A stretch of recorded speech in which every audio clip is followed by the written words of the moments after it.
laughter started the moment he pulled through the gates. At the largest luxury car auction Chicago had ever hosted, a single father arrived towing a scorched, mangled Bugatti that barely held its shape.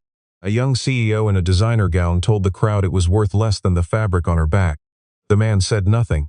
He opened a dented metal box, produced 3 photographs and a small burned fragment of alloy. 10 minutes later, every person in that room fell silent when a Bugatti specialist confirmed the car had been missing from recorded history for 30 years. What would you do if the whole world laughed at the one thing that could change your life forever? The Chicago Luxury Motor Hall had been transformed that morning into something closer to a cathedral of chrome and money.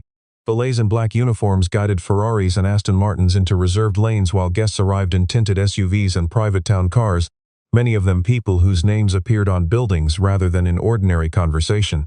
The event was styled after the Great Monterey Car Auctions of California, a day when wealth and automotive history were meant to intersect under a single roof, and the crowd that filled the marble-floored lobby was exactly the kind assembled by old money and new ambition in equal parts. Security stood at every entrance. Press credentials were checked twice. The mood was the specific kind of confident that comes from rooms where no one present has ever been told no. Charlotte Whitmore arrived 40 minutes before the first lot was called, and the room adjusted itself around her the way rooms tend to do when someone is both young and formidable. She was 29 years old and the chief executive of Whitmore Automotive Capital, a firm she had built from a single inherited stake into one of the most aggressive forces in the rare car investment market. Her reputation was precise and hard-edged. She had never lost a deal she chose to pursue, and she had a particular talent for identifying value that others missed.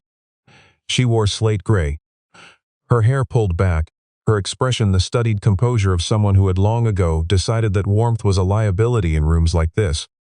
People approached her carefully, the way one approaches a successful predator at rest. It was the sound of the crowd shifting that drew her attention first, then the laughter, a low, incredulous sound that started near the side entrance and spread without effort. Wyatt Bennett had arrived, and he had arrived in the only way he could afford to, in a dented pickup truck pulling a flatbed trailer that had seen better decades. Sitting on that trailer, strapped down with cargo belts that had been knotted and re-knotted until they held, was what appeared at first glance to be a car that had been found at the bottom of a river after spending several years in a fire. The body panels were warped and blackened. The windshield was gone entirely. The wheels were misshapen, the rear quarter panels collapsed inward, the engine cover fused shut by heat. The frame, visible in 3 places where the bodywork had burned away completely, showed deep oxidation along every exposed seam. Security intercepted Wyatt at the service gate, and the exchange was brief and not particularly kind. One guard told him plainly that the scrapyard was not on the premises. Another suggested he check the address on whatever piece of paper he was holding. Wyatt did not argue. He produced a printed confirmation and waited while it was reviewed, his hands resting at his sides, his face holding the particular stillness of someone who has been underestimated so many times that the experience has become unremarkable. In the cab of the truck, his 7-year-old daughter Bonnie sat with a dented metal box on her lap, watching the security guards through the windshield with large, attentive eyes. When the gates finally opened and the truck rolled through, the laughter that followed was open and unrestrained. Charlotte watched from near the registration tables, and the remark she made to the woman beside her traveled further than she intended, that the car was not worth the fabric of the dress she was wearing, and it drew more laughter, and she did not retract it. Wyatt parked, stepped down from the cab, lifted Bonnie to the ground, and took the metal box from her hands. He looked at the crowd for a long moment, then looked back at the ruined car with the expression of a man reading something no one else in the room could see. When someone near him asked, loudly enough to perform the question for the crowd, whether he had driven that thing off a cliff, Wyatt turned and said, in a voice quiet enough that people had to stop laughing to hear it, that they did not know what they were looking at. The garage where Wyatt Bennett made his living sat at the end of a cracked concrete driveway in a suburb southwest of the city, a squat 2-bay structure attached to a house that had been old when he moved in and had not improved since. The neighborhood was the kind that had once been solidly working class and was now something harder to name, a place where small lawns were kept up out of pride and cars were repaired in driveways on weekends, where noise ordinances were respected because everyone needed sleep. It was not a neighborhood that appeared in any publication that covered automotive events, and no one who attended those events had ever driven through it. He had established a modest reputation in the region for his work on European imports, particularly cars from the 1960s through the 1980s, machines that required a knowledge of proprietary fastener systems and discontinued hydraulic components that most shops in the area did not have and did not want. He charged fair rates and took his time and did not pretend to know things he did not know. His regulars were owners of aging Citroëns and early Alphas and the occasional British Roadster, whose original electrical systems required both skill and patience, and they trusted him because he had never once recommended a repair that was not necessary. He did not get rich from this work. Bonnie moved through the garage the way children move through places that have become familiar and beloved, which is to say she moved through it as though she owned it without needing to be told. She kept her own small workspace on a low shelf, a single broken-down model car she was reassembling from components she had cataloged in a notebook she carried everywhere, a set of small screwdrivers her father had given her for her 5th birthday, and a corner of a shop rag dedicated to nothing else. She asked questions constantly, and her father answered them all, and on evenings when he worked late she sat on an overturned oil drum near the compressor and read or drew or watched him, comfortable in the noise.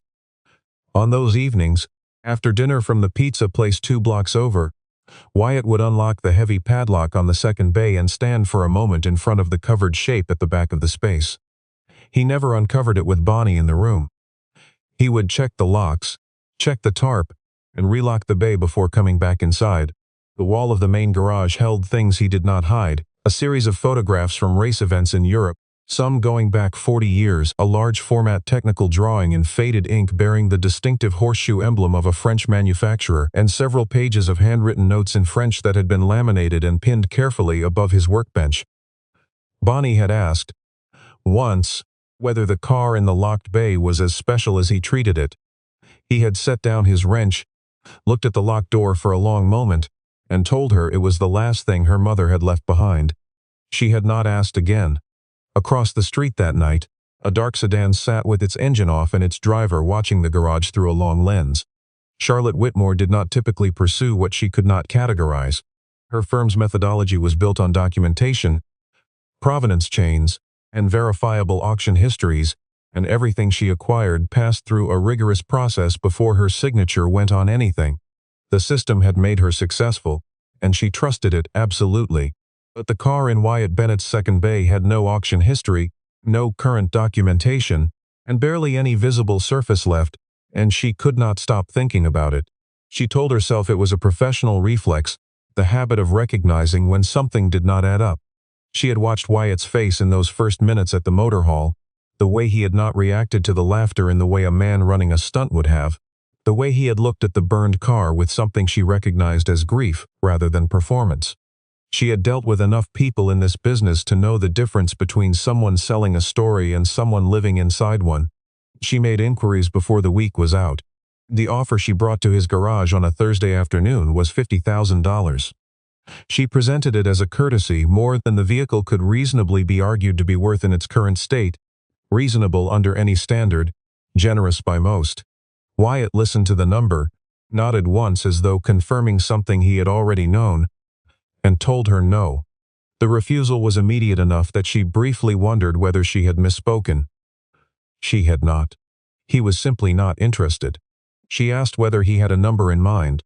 He said the car was not for sale. She stood in his driveway for a long moment trying to find the angle, the specific form of leverage or persuasion that would move the situation, and found nothing. Adrian Keller reached her the following morning. He was a Chicago institution in the collector car world. A gray-haired, soft-spoken fixture at every major auction who had spent 4 decades building a reputation as someone who knew where bodies were buried, literally and figuratively, in the automotive history market. His advice was simple and offered without explanation: leave the car alone. When she pressed him for a reason, he deflected with something vague about disputed background and the complications of unverifiable provenance. She recognized the evasion but did not yet know what it was concealing. She hired a private researcher instead. What came back over the following week was fragmentary and strange. Wyatt Bennett had worked, between the ages of 22 and 26, for a small but respected European restoration firm that contracted with several major manufacturers on historical preservation projects. His technical records from that period were largely absent, not sparse or poorly filed, but removed, the kind of systematic erasure that required intent. One photograph had survived the process, tucked in a magazine archive that apparently no one had bothered to digitize. It showed a pristine, unmistakably rare French prototype in a testing compound, flanked by two men. One was a heavy-set engineer whose name appeared on 3 patents filed in the early 1990s. The other was younger, lean, standing with the particular ease of someone who had just solved something complicated. He was in his mid-20s. He was Wyatt Bennett. Charlotte printed the photograph and set it on her desk and looked at it for a long time. What Charlotte Whitmore had stumbled into the edges of was not, at its center, a story about a car. It was a story about a decision made by a group of people with significant resources and limited ethics, made almost a decade earlier in a converted factory in the south of France, where a small team of engineers and materials researchers had spent 3 years working on something that was never supposed to exist publicly. The project had begun as a collaboration between an independent French automotive engineering group and a major manufacturer seeking to test the structural limits of a new composite alloy under conditions that a standard commercial vehicle could not survive. The alloy itself was the point. It had been developed by a researcher at a university materials science department in Lyon, a woman named Elise, who had spent 7 years isolating a specific bonding behavior in titanium ceramic composites under high thermal load and had concluded, after testing, that the material behaved in ways that had applications far beyond automotive engineering. The car was the container for the test, not the product. It was built once, in a single unit, specifically to push the alloy beyond any conditions that laboratory testing could replicate, and it was given a chassis number that did not appear in any public production record. Wyatt had been brought onto the project in his mid-20s, hired for his skills with European drivetrain systems and his ability to work quietly without needing to understand the full picture. He had been told it was a proprietary speed trial. He had believed that for approximately 18 months. What changed his understanding was the arrival of Elise, who had been invited to observe a late-stage test and who stayed, and who over the following months became first his colleague, then his closest friend, and eventually his wife. Elise had shown him the full scope of what the alloy could do. She had also shown him what she found when she began asking questions about who owned the intellectual rights to her research. The answers were not the ones the contracts suggested they should be. A separate company, incorporated in 3 jurisdictions with overlapping ownership structures, had been systematically acquiring the rights to her work through a series of agreements that she had signed without understanding their cumulative effect. The alloy, if it performed as she believed it would, had uses in aerospace and defense manufacture that made its commercial value vastly larger than anything in the automotive world. Someone had known this before she did. The project ended in a fire. The official record described it as an electrical fault in the compound's testing bay. The car, which had been inside, was listed as destroyed. 2 months later, a structural investigation was quietly closed. Elise had been demanding formal answers about the ownership agreements in the weeks before the fire and had received none. 8 months after the incident, she died in a road accident on a stretch of highway outside Lyon that she had driven 300 times without incident. Wyatt had not believed in the accident from the first moment he was told about it, and he had spent the years since in the specific paralysis of someone who knows something can never be proven to the standard that changes anything. He had brought the car back to the United States without telling anyone. It had not been destroyed in the fire. He had moved it 3 times before settling in Chicago, and he had a mailing address, a low profile, and a garage that no one important had ever cared about until a week ago. Charlotte read the summary her researcher had assembled, set it down, and understood for the first time that she had made a very large mistake. Word traveled in the collector community the way it always does, which is to say faster than anyone intends and with details that shift slightly with each retelling.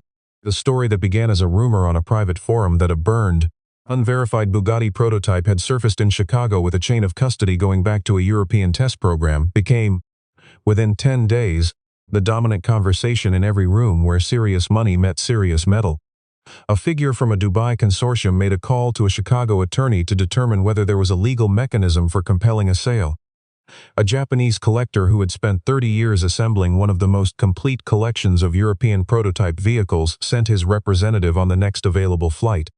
A European Automotive Heritage Foundation issued a carefully worded statement expressing interest in any documentation related to lost prototype vehicles from the relevant period. A private equity fund focused on alternative assets opened a file. The garage on the southwest side of Chicago became, in the span of a week, a subject of intense interest to people who had not known it existed 7 days earlier. A black SUV appeared on the street one afternoon and did not move for 6 hours. A man in a gray jacket who introduced himself as a journalist asked a neighbor questions that had nothing to do with journalism. Wyatt noticed all of it.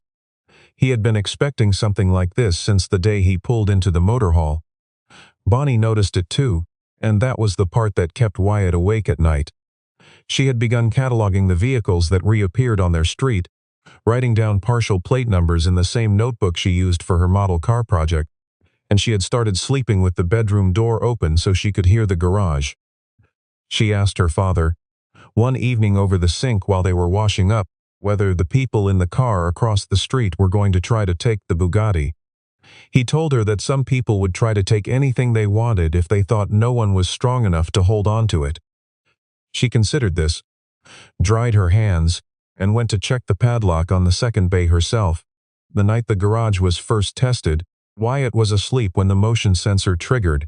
The intruder had done adequate preparation. The security camera on the east wall was covered before the side door was approached, but had not anticipated the second camera or the proximity alarm on the interior door. Wyatt was in the bay within 45 seconds, and the figure at the door had gone before he could see a face. Nothing was taken. The padlock held. He filed no police report. He called no one. The morning after, a formal written offer arrived by courier. $8 million in certified funds. No conditions attached. Settlement within 48 hours. The letterhead was a holding company he did not recognize. He folded the letter, put it in the same drawer where he kept Bonnie's old artwork, and went back to the carburetor he had been rebuilding for a customer since Tuesday. He told Bonnie that evening, while she was arranging her model car components by size, that the most dangerous thing in the world was not poverty or powerlessness but simple greed, because greed was the one appetite that convinced people they were entitled to what belonged to someone else. She listened carefully, nodded once, and asked whether they should get a bigger padlock. He said yes. Charlotte Whitmore came back to the garage on a Sunday, without an appointment and without a number in her head.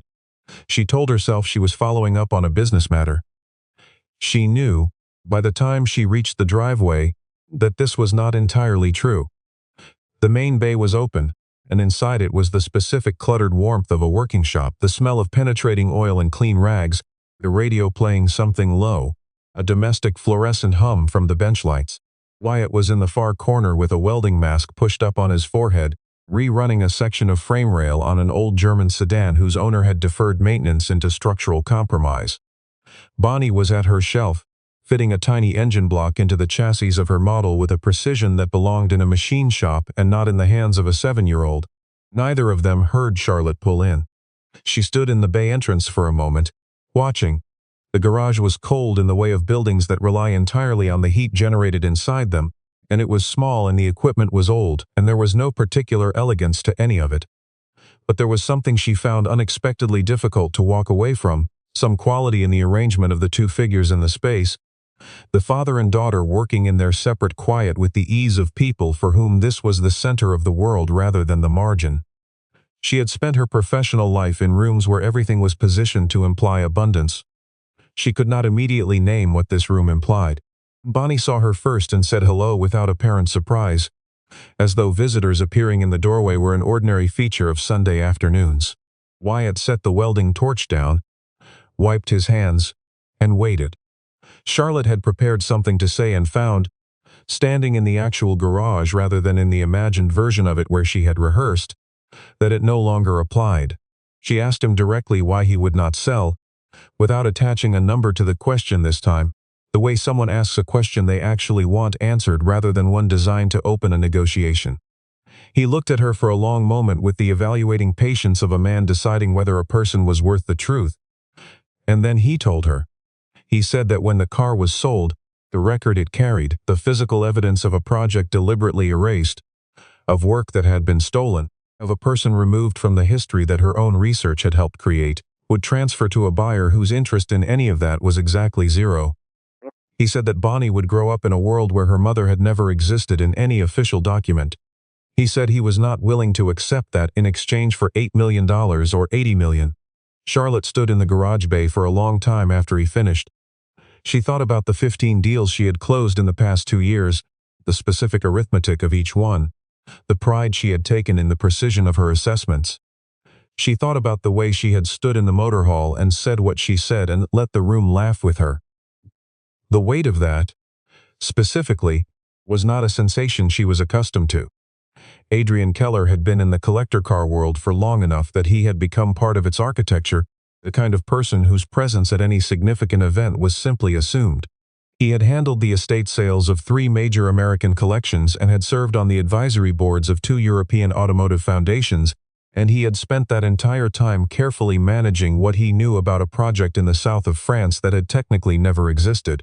He had been involved tangentially at first, introduced through a mutual contact at a Swiss investment firm, and had been asked to consult on the eventual commercial management of any vehicles the project produced. He had understood, from the first meeting, that the project involved information about both the car and the alloy that would need to be contained.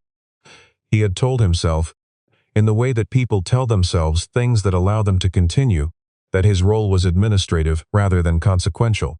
He had been wrong about that for 9 years. The problem was not the car itself. The problem was the documentation. The alloy research, if formally authenticated, carried implications for 2 defense contractors whose current valuations depended on holding exclusive access to composite material technology that Elise's work had predated by 4 years. The patents involved were worth, conservatively, somewhere between $300 million and $1 billion, depending on the defense contracts attached to them. The car was almost incidental. It was the evidence the car carried that made everyone nervous. Adrian engaged a man he had used before on similar discrete matters, someone with a professional background that allowed him to approach problems without the limitations that applied to ordinary contractors. The instructions were specific: retrieve the metal box, retrieve any laminated documents, and leave the car itself untouched to preserve deniability. The man he sent had done this kind of work a dozen times and had never had a complication. The complication this time was Bonnie. She had woken at 2 in the morning to get water and passed the garage window in time to see a figure moving through the unlocked front bay. She did not scream. She found her father's phone and dialed the neighbor 2 doors down, a retired machinist named Dale who had Wyatt's spare key, and she told him what she saw in a voice that was careful and clear in the way that children's voices sometimes become in the middle of genuinely frightening situations. Wyatt was back inside from the street in under a minute. The man Adrian had sent got out before Wyatt could identify him, but he did not get the box. What he got instead was a bruised shoulder from the doorframe and the bad luck of having left a partial print on the interior alarm panel that a friend of Wyatt's, a former law enforcement technician, was able to lift and run informally 3 days later. The print did not connect to Adrian directly, but it connected to enough. What Wyatt did with this information was not what Adrian expected. He did not go to the press, and he did not go to law enforcement, where he knew the story would be complicated by its age and by the corporate resources that could be deployed against it. He called Charlotte Whitmore, not because he trusted her but because she was the only person in the collector world with both the standing and the current motivation to be a credible public advocate for what the car actually was. He told her what he needed, which was not money or legal protection but visibility. He needed the car authenticated in a setting too public to suppress. Charlotte listened to every word. Then she made 6 calls. By the end of that evening, she had arranged for a formal authentication event to be held at the Motor Hall within 3 weeks, had secured the commitment of a French Automotive Heritage Institute to send its chief technical examiner, and had notified 3 separate wire services that something significant was going to happen in Chicago. Adrian learned about the event from a colleague the following morning. He made several calls that went poorly. Then he made plans to attend. The Chicago Luxury Motor Hall looked different the second time Wyatt Bennett drove through its gates. Though the difference was not in the building. The change was in what the room contained: 6 cameras from 3 networks, 4 automotive journalists whose bylines appeared in publications that operated at the intersection of cultural authority and significant money, the chief technical examiner of the Institut du Patrimoine Automobile from Paris, 2 independent metallurgical analysts carrying equipment in brushed aluminum cases, and approximately 300 people who had, each in their own way, been arguing about this car for 3 weeks. Bonnie sat with Charlotte near the front, wearing her good coat and holding the metal box. The examiner was a man named Philippe, 61 years old, who had spent the last 32 years of his career documenting, authenticating, and occasionally debunking claims related to French automotive heritage. He had authenticated 18 vehicles previously, refused authentication on 43, and been challenged on his conclusions precisely 0 times by anyone whose challenge had succeeded. He did not rush. He did not perform. He moved around the car with the deliberate economy of someone for whom looking carefully had long ago become more useful than speaking quickly. Adrian Keller stood near the back of the room with 2 attorneys. His presence carried the quality of a man who has arrived early to control a situation and is beginning to understand that the situation has other plans. He had made a submission to the Examiners Institute suggesting procedural irregularities in the authentication request, and the submission had been reviewed and set aside. He had contacted 2 of the journalists present and suggested the car's provenance was actively contested, which was accurate in the way that all incomplete statements are accurate. He was operating in the shrinking space available to someone whose best option is delay. Philippe worked for 4 hours. He documented the visible chassis markings, ran 2 non-destructive spectral analyses on exposed metal sections, reviewed the documentation Wyatt provided, the laminated technical drawings with Elise's marginal annotations, the milled identification plate, the ceramic sleeved alloy sample, and spent 40 minutes in private consultation with the metallurgical analysts. He photographed everything. He asked Wyatt 4 technical questions in French, and Wyatt answered all 4 correctly, and the examiner made a small note on his clipboard. When Philippe addressed the room, he did it in English. His accent was precise and his phrasing was the kind of formal clarity that exists when a person has said important things before and has learned not to surround them with unnecessary material. He stated that the vehicle was consistent in every verifiable aspect with a prototype chassis designated in internal institute records as the only known unit produced under the development contract in question. He stated that the identification plate was original and had not been fabricated or transferred. He stated that the alloy sample matched the compositional specifications of a material that had been the subject of documented research by a named researcher in the early 1990s. He stated that the vehicle had not been destroyed, as the historical record claimed, but had been preserved, and that it was, to the best of his professional assessment and the Institute's supporting analysis, the sole surviving prototype of its kind anywhere in the world. He paused for exactly 3 seconds. Then he said the vehicle's assessed value, for insurance and historical registration purposes, was not less than $20 million. The room was not silent in the way rooms are silent when nothing is happening. It was silent in the way rooms are silent when something irreversible has just occurred, and everyone present is deciding what that means for them personally. Charlotte watched Wyatt's face and saw nothing theatrical in it, no triumph, no performance of vindication. He looked at the car for a long moment with the expression of someone who has been carrying something for a very long time and has just been told he can set it down. Adrian left before the official statement was issued. His attorneys followed. Bonnie crossed the room, stood next to her father, and put her hand in his, and he held it, and neither of them said anything. The board of Whitmore Automotive Capital met in emergency session 36 hours after the authentication. The call Charlotte joined from a hotel room in Chicago lasted 2 hours and 20 minutes, and its tone ranged from formal concern to open hostility depending on which board member was speaking. The criticism was specific and not entirely unfounded. She had used her position and the firm's operational resources to facilitate a public event whose outcome she could not have guaranteed, on behalf of a private individual with no existing relationship with the firm, in a situation that involved credible legal exposure from a contested ownership claim. One director used the word reckless 3 times. Another suggested, with the careful indirection of someone leaving an option on the table, that the firm might benefit from a leadership review. The stock moved the following morning, dropping 4.5% in the first 2 hours of trading, which was not catastrophic but was visible, and visibility was the part that mattered. 3 institutional investors made inquiry calls. The financial press ran brief items noting the unusual circumstances. Charlotte gave no interviews. She stayed in Chicago. What happened next was not something she had anticipated and was not something her firm's communications team had prepared for. The wire photographs from the authentication event had been published before midnight, and the image that spread most quickly was not the car or the examiner or the documentation. It was a photograph taken from the side of the room, showing Charlotte standing between Wyatt and Adrian Keller in the moment before the examiner began his report, her expression closed and focused, her body positioned in the physical space closest to Wyatt's side of the room. Someone with a good eye for composition had framed it precisely as CEO choosing a side.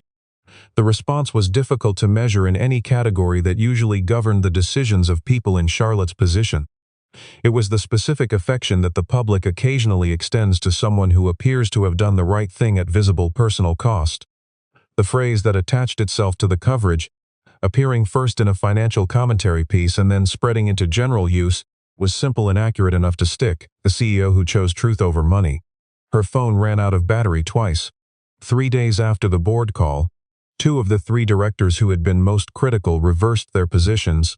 The stock recovered and then exceeded its pre-authentication price. Charlotte was not moved by any of this in the way she might once have been. She registered it as information. She recognized that the business case had resolved in her favor and that the resolution had required her to do nothing she would not have done regardless of the outcome. That distinction, doing the right thing and having it also be the correct strategic decision, was one she had never previously experienced because she had never previously arranged her choices in a way that required separating them. She drove back to the southwest side of Chicago alone, without calling ahead. It was not a conversation Wyatt had planned to have, and Charlotte had not come with a plan for having it. She arrived in the early evening, when the streetlights were coming on and the temperature had dropped enough that the garage felt warmer than the street, and Bonnie was already in bed, or close to it, and the locked bay was unlocked, and Wyatt was sitting on an overturned toolbox in the yellow light looking at the car the way a person looks at a letter they have read so many times they no longer need to open it.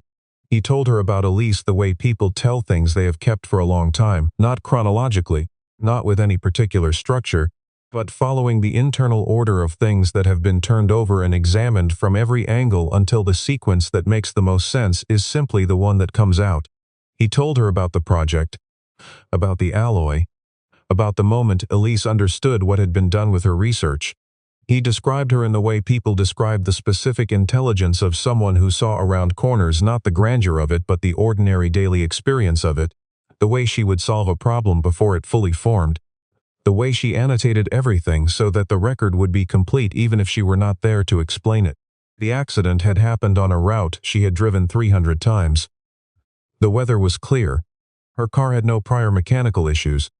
The investigation had been initiated, had produced inconclusive findings, and had been closed. Wyatt had been in Chicago by then, having taken the car out of France 6 months earlier on the specific instruction of Elise, who had believed that its physical presence outside Europe was the most effective form of insurance she could arrange.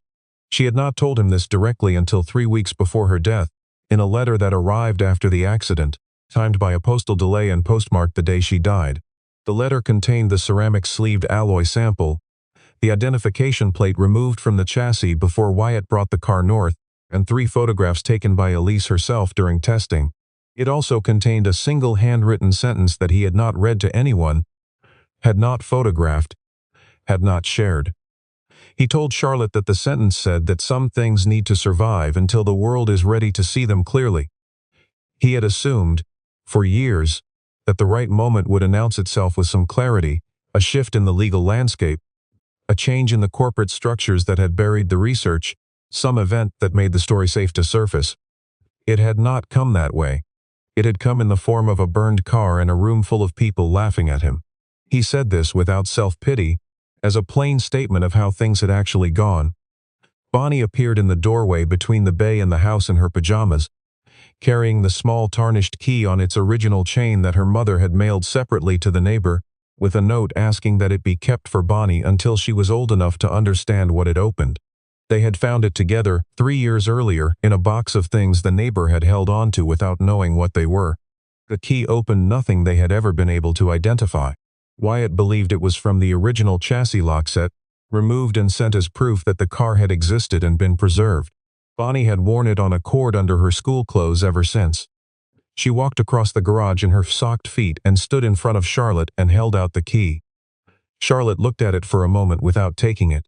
Bonnie said that her mother had told the neighbor, in a note Bonnie had memorized and could recite by heart, that good people always find their way back to the right side of things. Charlotte took the key from Bonnie's hand. She held it for a long time. She did not say anything. The tears came without warning and without particular drama, the kind that come from something landing in a place that has been protected for a long time and is not prepared for impact. Wyatt took Bonnie back to bed. When he returned, Charlotte was still in the same position, in the yellow light of the bay, holding a key that was 40 years old and still retained the machine-cut precision of something made to do exactly one thing. The auction that followed was not like the one where it had started. The venue was the same building, but the room that assembled on that evening had a different quality, more carefully composed, more aware of what it was doing. The event had been organized through a process Charlotte had driven and Wyatt had approved, and its terms had been stated publicly before the first bidder registered. The vehicle was being offered as a restricted transaction, with the precise legal parameters of the sale to be determined by the seller, and any bidder who could not accept that framework was invited not to register. The bidding began at $3 million. This was a formality, and everyone in the room understood it. The real conversation started at $5 million, where 3 active bidders were still present, and moved to $7 million within 8 minutes as a European consortium pushed the Dubai Group and the representative of an American technology investor who had recently pivoted to rare automotive assets. At $9 million, the Dubai consortium dropped. At $11 million, a Japanese collector's representative entered with a single paddle raise that moved the number to 12.5. The American representative countered at 14. The European consortium came back at 16. The Japanese bid arrived again at 17.5. Wyatt sat in the second row with Bonnie beside him. He had not slept in any meaningful way for 3 days, and it did not show on him in the way fatigue usually shows, which is to say as distraction. He was entirely present.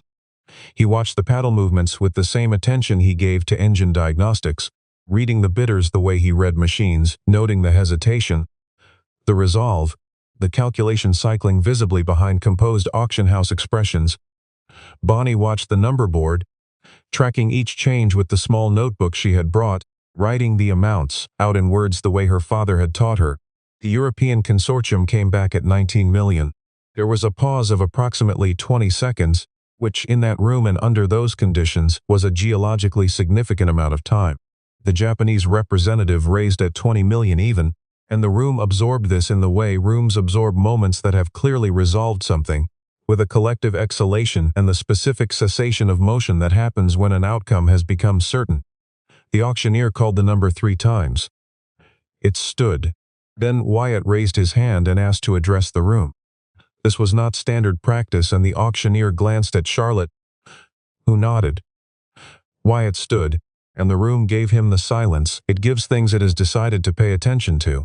He said that he was accepting the bid, and that the terms of the transaction, which had been filed with the auction house in writing before the event, were as follows. The sale conveyed display and exhibition rights to the purchasing institution on a renewable 50-year term and did not convey material ownership, which remained with the Bennett family in perpetuity. The car would not be modified, disassembled for study, or held in private storage. It would be exhibited in a public access facility, and as a condition of the transaction accepted by the purchasing institution in writing 2 days prior, the documentation of the original prototype project, including the full research record of Elisa's alloy work, would be formally submitted to the Institut du Patrimoine Automobile for permanent historical archive, with her name, her credentials, and her authorship of the research restored in full to every record in which they had been replaced or removed. He said this in the same quiet voice he had used in this building once before. The room was silent for the length of time it takes a large group of people to understand what they have just witnessed. Then it was not silent. The standing ovation that began at the back of the room moved forward in the way that genuine responses move, not in waves but all at once, the entire space shifting to its feet in a single motion. Charlotte stood. The examiner stood. Bonnie stood on her chair with the notebook open to the page where she had written $20 million in letters as large as she could make them, and she looked at her father, and he looked at her, and the car, scorched and misshapen and irreplaceable, sat in the light of the room it had finally been allowed to enter. Wyatt opened the new garage in the spring, 3 months after the auction, on a street in the same neighborhood where he had always lived. It was larger than the old one, with a second lift and proper ventilation and a tool wall that did not require workarounds, and it smelled correctly of oil and metal and work. Charlotte had provided the capital through a structure she and Wyatt had taken 2 weeks to negotiate, one that gave her no ownership stake, no operational voice, and no claim on any vehicle that passed through it. She had agreed to these terms without modification and had described the investment to her board as a long-term heritage preservation initiative, which was accurate. Bonnie's workspace occupied the entire corner nearest the window. It had a proper bench, her own small lathe her father had sourced from an estate sale in Wisconsin, and a shelf where her model cars were displayed in the order she had finished them, 17 in a row, with the 18th still in progress. She went to school and came home and came to the garage, and she asked questions and got answers, and she was growing in the specific way of children who understand that knowledge is accumulated rather than delivered. Charlotte came to the garage periodically and did not always have a professional reason. She had changed in ways she had not catalogued, because that is not how genuine change tends to arrive, not as a list of differences but as a shift in the register in which the world is perceived. She was still precise and still formidable and still ran her firm with an exactness that produced results. But she had stopped believing that the measure of a thing was solely what someone was willing to pay for it. The Bugatti sat in a climate-controlled gallery on the ground floor of an international automotive museum, on a low platform surrounded by photographs and documentation and a single panel of explanatory text drafted by Wyatt, reviewed by the Institute, and approved without alteration. The burned alloy sample and the ceramic sleeve it had traveled in were displayed in a case beside the car, labeled with full provenance. Next to them was the photograph from the test compound, Elise and Wyatt, young, standing beside a car that was still whole. Below the photograph was a line of text that Wyatt had written and the museum had agreed to display exactly as written, without modification, as part of the original condition of the sale. It read, "Some things survive fire because truth survives longer than greed." The world had laughed at the burned car once. What it had never seen, standing outside a service gate on a cold Chicago morning and watching the laughter spread, was the thing that could not be scorched or bent or erased or purchased, the specific, unspectacular dignity of a man who had known all along exactly what he was holding.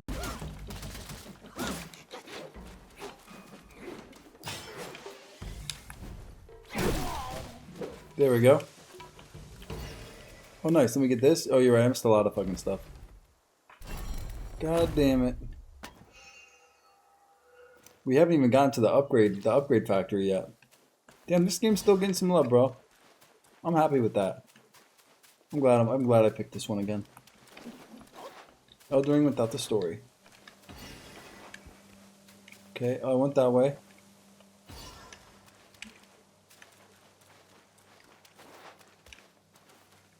Alright.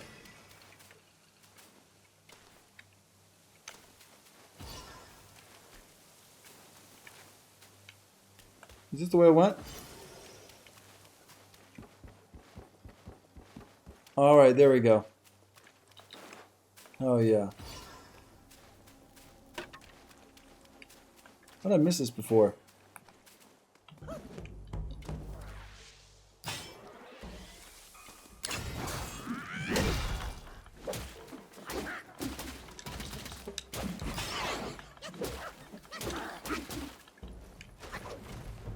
Here we go.